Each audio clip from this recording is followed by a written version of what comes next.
Hello friends, आज के इस वीडियो में हम बात करेंगे राइजोपस के स्ट्रक्चर एंड उसकी लाइफ साइकिल के बारे में।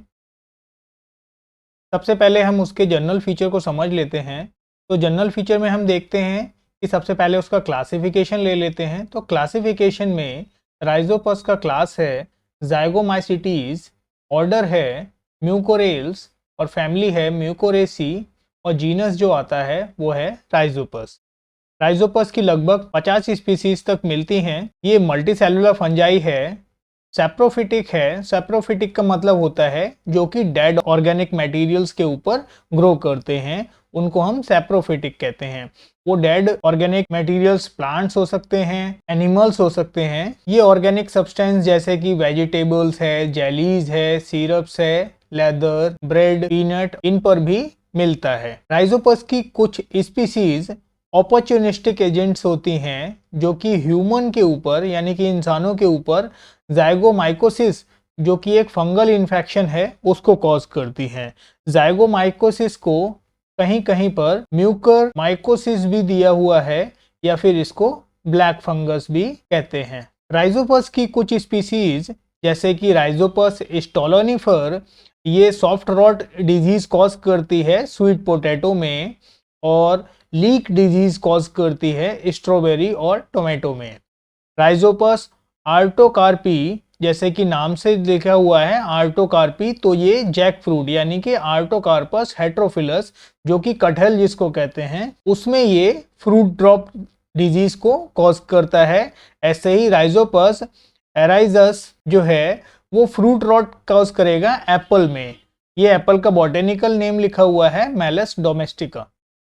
Rhizopus stolonifer black bread mould disease cause करता है जो कि स्ट्रॉबेरी की एक डिजीज है जो फ्रूट रॉट डिजीज है। ये टोमेटो, स्वीट पोटैटो में भी फ्रूट रॉट डिजीज कॉज करेगा। तो कुछ कॉमर्शियल प्रोडक्शन में भी ये यूज होता है और ये फ्यूमेरिक एसिड बनाने में या कार्टिसोन बनाने में यूज होता है। कार्टिसोन एक एंटी इचिंग क्रीम की तरह से यूज किया जाता है। ये यहाँ पे मैंने इसको लगा दिया है, एंटी कार्टिसोन नाम से एंटी इचिंग क्रीम्स भी आती हैं। ऐसे ही राइजोपस ओराइजी अल्कोहल के फॉर्मेंटेशन में हेल्प करता है और राइजोपस नोडोसस लैक्टिक एसिड के फॉर्मेंटेशन में हेल्प करता है। राइजोपस माइक्रोस्पोरस जिसकी वैरायटी है ओलिगोस्पोरस, वो यूज करते हैं टैम्प बनाने में जो कि एक फर्मेंटेड फूड है जो कि सोयाबीन से बनाया जाता है। यहाँ पे मैं इसकी फ़ोटो लगा देता हूँ। ये टैम्प का मैंने तो कभी खाया नहीं, लेकिन अगर आप में से किसी ने अगर खाया हो तो आप इसको कमेंट में बताएं कि इसका टेस्ट कैसा होता है। यहाँ पर मैं राइजोपस के फीचर में ज़ाइगोमाइसीटीज के मैं कैरेक्टर्स को कुछ ले लेता हूँ जिससे कि आपको समझ में आ जाएगा कि ज़ाइगोमाइसीटीज में कौन कौन से कैरेक्टर्स होते हैं और राइजोपस में क्या क्या कैरेक्टर्स यहाँ पर मिलेंगे। ज़ाइगोमाइसीटीज जो क्लास है उसमें जो प्लांट्स आएंगे यानी कि उसमें जो इतने भी फंगस आएंगे उनमें कुछ स्पेशल फीचर्स होंगे। सबसे पहला होगा जाइगोस्पोर्स। जाइगो से जैसे पता चल रहा है ये जाइगोट के कंडीशन में, यानी कि यहाँ पे दो गैमीटेंजिया जब फ्यूज करेंगे तब यहाँ पे एक जाइगोट का फॉर्मेशन होगा और वो उसी जाइगोट से ही स्पोर का फॉर्मेशन होगा, तो उसको हम कहेंगे जाइगोस्पोर। ये एक हमारा रेस्टिंग कंडीशन है, रेस्टिंग स्पोर है, तो ये जरूर मिलेगा ज़ाइगोमाइसीटीज में, ये इंपॉर्टेंट है। दूसरा है कि यहाँ पर कोई मोटाइल स्टेज नहीं मिलेगी, ठीक है। तो यहाँ पे मोटाइल स्टेज होगी। मोटाइल स्टेज का मतलब होता है कोई भी ऐसी स्टेज जिसमें फ्लैजिला या फिर सीलियाज वगैरह नहीं मिलते हैं, यानी कि इसमें मूवमेंट नहीं होगा। तो पूरी लाइफ साइकिल में कोई भी मोटाइल स्टेज नहीं मिलेगी, ठीक है। तो मोटाइल स्टेज यहाँ पे मैंने क्रॉस कर दिया है। तीसरा जो इम्पोर्टेंट पॉइंट है कि ये होते हैं वीक पैरासाइट के फॉर्म में मिलते हैं, ठीक है। तो पैरासाइट तो होंगे लेकिन ये कैसे होंगे, वीक होंगे, कमजोर होंगे। नेक्स्ट पॉइंट जो है उसमें क्या होता है कि इनका जो माइसीलियम होता है, देखिए माइसीलियम क्या होता है, माइसीलियम को हम लिखते हैं यहाँ पे जो फिलामेंट्स होते हैं, तो ये फिलामेंट्स का एक नेटवर्क होता है, फिलामेंट्स का नेटवर्क है और इन फिलामेंट्स को हम हाइफी भी कहते हैं, ठीक है। तो ये फिलामेंट्स को हम कहते हैं हाइफी, तो उनका एक नेटवर्क होता है उसको हम कहते हैं माइसीलियम। तो यहाँ पर क्या जो माइसीलियम होता है वो कैसा होगा, ब्रांच्ड होगा, फिलामेंटस होगा, इसके अलावा सिनोसिटिक होगा। सिनोसिटिक का मतलब होता है मल्टी न्यूक्लिएट। मल्टी न्यूक्लिएट यानी कि बहुत सारे न्यूक्लियस होंगे और एक ही साथ प्रेजेंट होंगे, यानी कि उसमें वॉल का फॉर्मेशन नहीं होगा। तो यहाँ पर सेप्टा नहीं मिलेगा। सेप्टा का मतलब होता है वॉल। तो यहाँ पर वॉल नहीं होगी। जब उसका स्ट्रक्चर दिखाऊंगा तो आपको समझ में आ जाएगा। इसके अलावा यहाँ पर क्या होता है, जो सेल वॉल होती है, ये ज़ाइगोमाइसीटीज के कैरेक्टर्स लिख रहा हूँ, तो ये राइजोपस के और म्यूकर दोनों के कैरेक्टर्स में ये सारे कॉमन पॉइंट्स आपको मिल जाएंगे। जो सेल वॉल होगी वो काइटिन की बनी होगी। काइटोसिन और काइटिन ये दोनों कंपोनेंट यहाँ पे मिलेंगे। सेल वॉल में मेन कंपोनेंट है। इसमें एसेक्सुअल रिप्रोडक्शन जो होगा वो हमारा होगा ए प्लानोस्पोर की वजह से। ए प्लानोस्पोर मिलेगा यानी कि नॉन मोटाइल स्पोर मिलेगा, तो मोटाइल स्टेज है नहीं, तो यहाँ पे ए प्लानोस्पोर मिलेगा। और कुछ कंडीशन में यहाँ पे क्लेमाइडोस्पोर्स भी मिलता है, ठीक है। और जो सेक्सुअल रिप्रोडक्शन होगा वो मैं आपको बता ही चुका हूँ, उसमें जाइगोस्पोर मिलेगा। तो यहाँ पे ये जाइगोस्पोर की जो वॉल होगी वो थिक वॉल होगी, और थिक वॉल होने की वजह से ये रेस्टिंग कंडीशन में रहेगा। रेस्टिंग कंडीशन में रहने की वजह से ये काफ़ी टाइम तक सर्वाइवल करेगा कोई ऐसी कंडीशंस को जहां पर कंडीशन फेवरेबल ना हो, यानी कि अनफेवरेबल कंडीशन में ये यहाँ पर सेक्सुअल रिप्रोडक्शन में मिलेगा, और जिसको हम कहेंगे जाइगोस्पोर। तो ये कंडीशन हो गई जाइगोमाइसीटीज की। अब हम कैरेक्टर्स को आगे समझ लेते हैं। तो अब हम इसके वेजिटेटिव, अब मैं यहाँ पे राइजोपस के वेजिटेटिव कैरेक्टर्स को, वेजिटेटिव स्ट्रक्चर्स को मैं यहाँ पे ले रहा हूँ। तो सबसे पहले हम समझते हैं इसका माइसीलियम कैसा है। तो माइसीलियम जो होगा वो वाइट कॉटनी ग्रोथ दिखाएगा, यानी कि ऐसा लगेगा कि जैसे रुई का गुच्छा रखा हुआ है, रुई रखी हुई है, इस तरीके का माइसीलियम मिलेगा। आपने ज़्यादातर देखा होगा ब्रेड्स वगैरह पे, तो ये इस टाइप का हमको यहाँ पे मिल जाता है। सिनोसिटिक होता है जैसा कि मैं बता चुका हूँ। तो यहाँ पे इसका स्ट्रक्चर हम देख लेते हैं। यहाँ कहीं भी कोई भी सेप्टा का फॉर्मेशन नहीं है। यहाँ पे कोई सेप्टा नहीं मिलेगा, यानी कि कोई भी वॉल नहीं मिलेगी, पूरा एक साथ में जुड़ा हुआ है, कहीं पे भी आपको वॉल यहाँ पर नहीं दिखेगी। तो इस तरीके के माइसीलियम को हम बोलते हैं सिनोसिटिक, और ये प्रोफ्यूजली ब्रांच होता है। तो यानी कि यहाँ पर देखिए ये एक स्टोलन है, स्टोलन के पास में यहाँ से ये ब्रांच निकली हुई हैं बहुत सारी, तो इसी को हम कहते हैं प्रोफ्यूजली ब्रांच।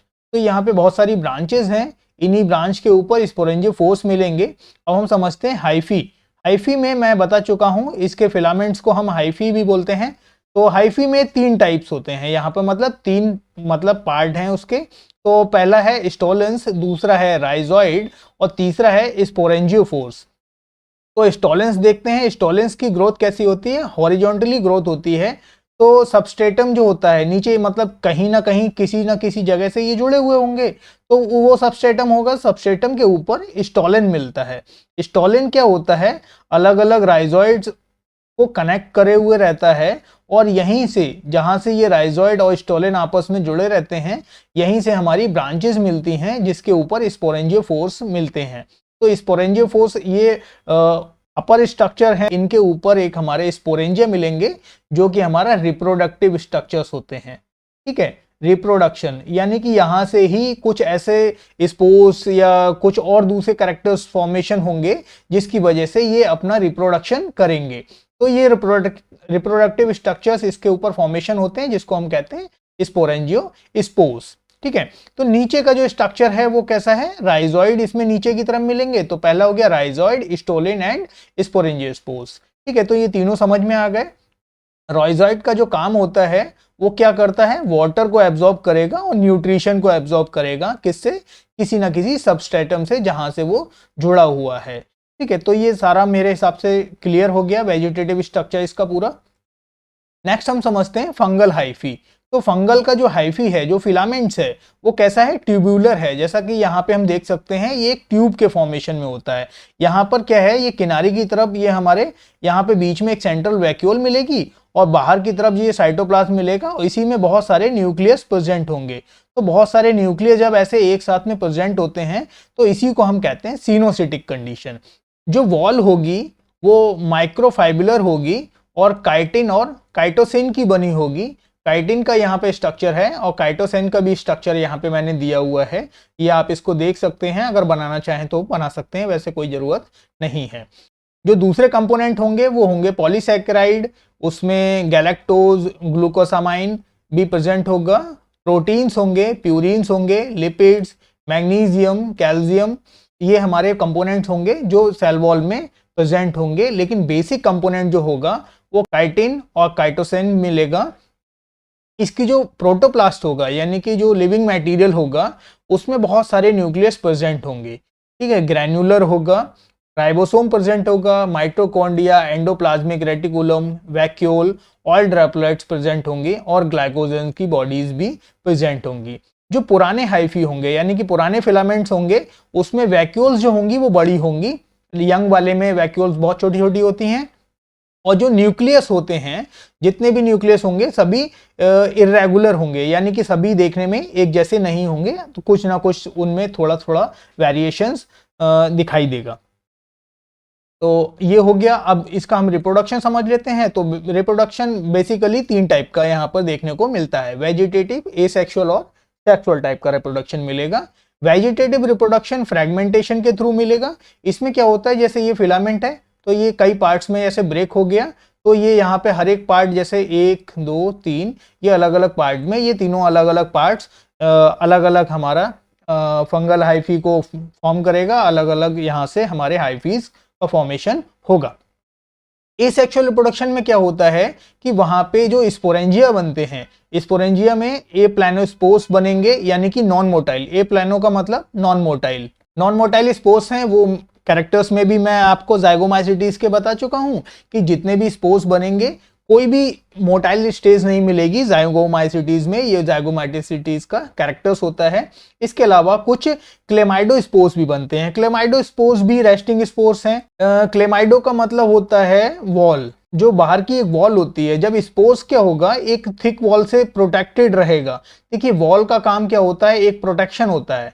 क्लेमाइडो का मतलब एक प्रोटेक्शन। तब जब अंदर का पार्ट जो है वो प्रोटेक्टेड है, तो किस चीज से प्रोटेक्टेड है, नेचर में जो कंडीशन होती है उसके अकॉर्डिंग कि उसमें कोई नुकसान ना हो, जैसे सर्दियां हैं या बहुत ज़्यादा गर्मी है, तो उसमें क्या होगा कि ये सारे जो प्लांट्स हैं उनको नुकसान होता है। तो ये तो बहुत छोटे छोटे फंगस के स्पोर्स हैं, वो तो सरवाइव नहीं कर पाएंगे ऐसी कंडीशन में। तो उनको बचाने के लिए उसमें कुछ अलग टाइप के फॉर्मेशंस होते हैं, कुछ अलग टाइप के चेंजेस आते हैं।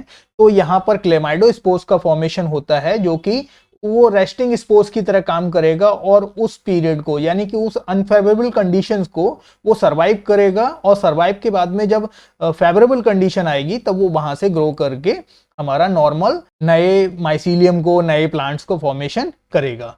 सेक्सुअल रिप्रोडक्शन होता है वो गैमीटेंजियल कॉपुलेशन की वजह से होता है। एसेक्सुअल रिप्रोडक्शन को मैं डिटेल में यहाँ पे समझ लेता हूँ। तो एसेक्सुअल रिप्रोडक्शन में सबसे पहले हम ले लेते हैं ए प्लानोस्पोर्स। तो यहाँ पर आप देख रहे हैं ये माइसीलियम दिया हुआ है, पूरा माइसीलियम है। यहाँ पर क्या होता है, जो स्पोरेंजियोफोर बना रहा है ये स्पोरेंजियोफोर का है। तो स्पोरेंजियोफोर के ऊपर ये स्पोरेंजिया का फॉर्मेशन कैसे है, ये पूरा स्ट्रक्चर में यहाँ पर दिया हुआ है। स्पोरेंजियोफोर के ऊपर एक वेसिकल का फॉर्मेशन होता है जिसके ऊपर स्पोरेंजिया का फॉर्मेशन होने लगता है। ये सारी जो कंडीशन होगी वो फेवरेबल एनवायरनमेंट में होगी, यानी कि कोई भी नेचर में ऐसी कंडीशन नहीं है, प्लांट आराम से सरवाइव कर सकता है और सारी कंडीशंस फेवरेबल हैं, तब ये प्लानोस्पोर्स का फॉर्मेशन होता है। इसके ऊपर स्पोर्स का फॉर्मेशन होता है, स्पोर्स यहाँ से रिलीज हो जाते हैं। ये पूरा स्ट्रक्चर्स इसी हिसाब से बना हुआ है। यहाँ पे स्पोर्स का फॉर्मेशन हो रहा है और यहाँ पे कहीं भी कोई मियोसिस नहीं है, नॉर्मल एसेक्सुअल रिप्रोडक्शन चल रहा है। और उसमें जो स्पोर्स बनेंगे, स्पोर बाद में नॉर्मली जर्मिनेट करेंगे और जर्मिनेट करके एक नया माइसीलियम का फॉर्मेशन करते हैं। तो ये फेवरेबल कंडीशन में है, ए प्लानोस्पोर्स का फॉर्मेशन हो रहा है। नेक्स्ट हम एसेक्सुअल रिप्रोडक्शन में समझते हैं कि क्लेमाइडोस्पोर्स कैसे बनते हैं। क्लेमाइडो का मतलब मैं बता चुका हूं, ये सारी कंडीशन जो होती है अनफेवरेबल एनवायरनमेंट में होती है। यहाँ पर क्या होगा, ये पेरिनिएटिंग बॉडी बनता है। पेरिनिएटिंग बॉडी का मतलब होता है कि पेरिनियल कंडीशन है, बहुत टाइम तक कंडीशन अनफेवरेबल स्टेज में रहेगी और उसके बाद में जब फेवरेबल कंडीशन आएगी तब ये यहाँ पे स्पोर्स रिलीज होके नॉर्मली जर्मिनेट कर जाएगा और नए माइसीलियम का फॉर्मेशन करेगा। जो हाइफल वॉल होती है उसमें यहाँ पर हमारे क्लेमाइडोस्पोर्स का फॉर्मेशन हो जाता है। क्लेमाइडोस्पोर्स यहाँ पे कई टाइप के हैं। पहला यहाँ पे आप देख रहे हैं टर्मिनल है, टर्मिनल यानी कि टॉप पर होगा तो उसको हम टर्मिनल कहेंगे, और अगर बीच में कहीं मिलेगा तो उसको हम इंटरकैलरी कहेंगे। तो ये जो कंडीशंस है, ये जो आप स्ट्रक्चर देख रहे हैं ये वाला, तो ये हमारा जो स्ट्रक्चर है ये कैसा है, इंटर कैलरी क्लेमाइडोस्पोर्स को दिखा रहा है और ये वाला जो है टर्मिनल क्लेमाइडोस्पोर्स को दिखा रहा है। इसकी वॉल यहाँ पर देखिए आपको दिखाया हुआ है, काफी मोटी वॉल है। तो ये अनफेवरेबल कंडीशन को सरवाइव करेगी, उसकी वजह से इसको हम क्या कह रहे हैं, क्लेमाइडोस्पोर। क्लेमाइडो का मतलब होता है एक वॉल, थिक वॉल जो मोटी सी हो। ठीक है, तो ये यहाँ पर हो गया। आई होप आपको समझ में आ गया होगा। नेक्स्ट हम समझते हैं सेक्सुअल रिप्रोडक्शन को। तो ये होता है गैमीटेंजियल कॉपुलेशन की वजह से। तो यहाँ पर दो अलग अलग गैमीटेंजिया हैं। पहले को हम कह रहे हैं पॉजिटिव गैमीटेंजिया, यानी कि ये अलग है, और ये नेगेटिव है। ये दोनों स्टेन्स अलग अलग हैं, यानी कि दोनों प्लांट अलग अलग हैं तो एक ही, लेकिन उनमें कुछ ना कुछ चेंजेस रहते हैं, जिसकी वजह से उनके आपस में कुछ कॉन्टैक्ट्स होते हैं, जिसको हम पार्ट को कहते हैं प्रोगैमीटेंजिया। देखिए गैमीटेंजिया का फॉर्मेशन हो रहा है, तो लेकिन जब उससे पहले की कंडीशन है तो उसको हम कहते हैं प्रोगैमीटेंजिया। गैमीटेंजिया जब आपस में एक दूसरे से कांटेक्ट में आती है तो एक जगह पे फ्यूज होने लगती है एक, और उस कंडीशन में उसको हम कहते हैं आइसोगैमीटेंजिया। ठीक है, और जो यहाँ पे एक वॉल का फॉर्मेशन होता है ये भी एक इंपॉर्टेंट है। यहाँ पर अभी तक कोई भी वॉल का फॉर्मेशन नहीं हुआ है, यहाँ पे वॉल का फॉर्मेशन होता है, और ये जो बीच का पार्ट है, ये जो वॉल है, ये डिसॉल्व कर जाती है। डिसॉल्व करने के बाद में ये एक पूरा जाइगोस्पोर का फॉर्मेशन कर लेता है। इस जाइगोस्पोर में फर्दर डेवलपमेंट होता है और इससे एक स्पोरेंजियोफोर का फॉर्मेशन होता है। इस स्पोरेंजियोफोर के ऊपर जाइगोस्पोरेंजियम मिलता है। ये देखिए, ये जाइगोस्पोर जो है ये डिप्लॉयड स्ट्रक्चर है। ठीक है, क्योंकि यहां से और यहां से दोनों अलग अलग पार्ट से ये भी हैप्लॉइड है और ये भी हैप्लॉइड है, और लेकिन ये जाइगोस्पोर ये है, ये डिप्लॉयड स्ट्रक्चर है। इससे जो ये स्पोरेंजियोफोर मिल रहा है और जाइगोस्पोरेंजियम मिल रहा है, यहाँ पर हमारे जाइगोस्पोर्स जो होंगे, यहाँ से हमारे स्पोर्स रिलीज होंगे, लेकिन वो स्पोर्स रिलीज होने से पहले उनमें क्या होगा, मियोसिस मिलेगा, यानी कि रिडक्शन डिवीजन उनमें देखने को मिलेगा। और रिडक्शन डिवीजन के बाद आपको पता है कि एक सेल से 4 सेल्स बनती हैं, और वो 4 जो सेल्स होंगी वो उनमें क्रोमोसोम की नंबर हाफ हो जाएगी। तो यहाँ पे 2n रहेगी नंबर, और यहाँ पर जो ये जो मियोस्पोर्स का फॉर्मेशन हो रहा है, इन मियोस्पोर्स में क्रोमोसोम के नंबर हाफ हो जाएगा, और ये मियोस्पोर फर्दर जर्मिनेशन करेंगे। तो यहाँ पर जर्मिनेशन का प्रोसेस होगा, और जर्मिनेशन के बाद में एक नया माइसीलियम का फॉर्मेशन हो जाएगा। आई होप ये पूरा वीडियो आपके अच्छे से समझ में आया होगा। तो ये सेक्सुअल रिप्रोडक्शन, एसेक्सुअल रिप्रोडक्शन और पूरा स्ट्रक्चर वगैरह का मैंने यहाँ पे पूरा डिस्कस किया है। लेकिन अगर कहीं भी आपको कोई भी प्रॉब्लम आई हो तो आप उसको मुझसे शेयर कर सकते हैं, क्वेश्चन पूछ सकते हैं। अगर इन केस और भी कोई नया वीडियो आपको देखना है तो उसको भी आप सजेस्ट कर सकते हैं कि आपको कौन सा वीडियो देखना है, किस पार्ट को आपको समझ में नहीं आया वो भी आप मुझे बता सकते हैं। Thank you, thanks for watching.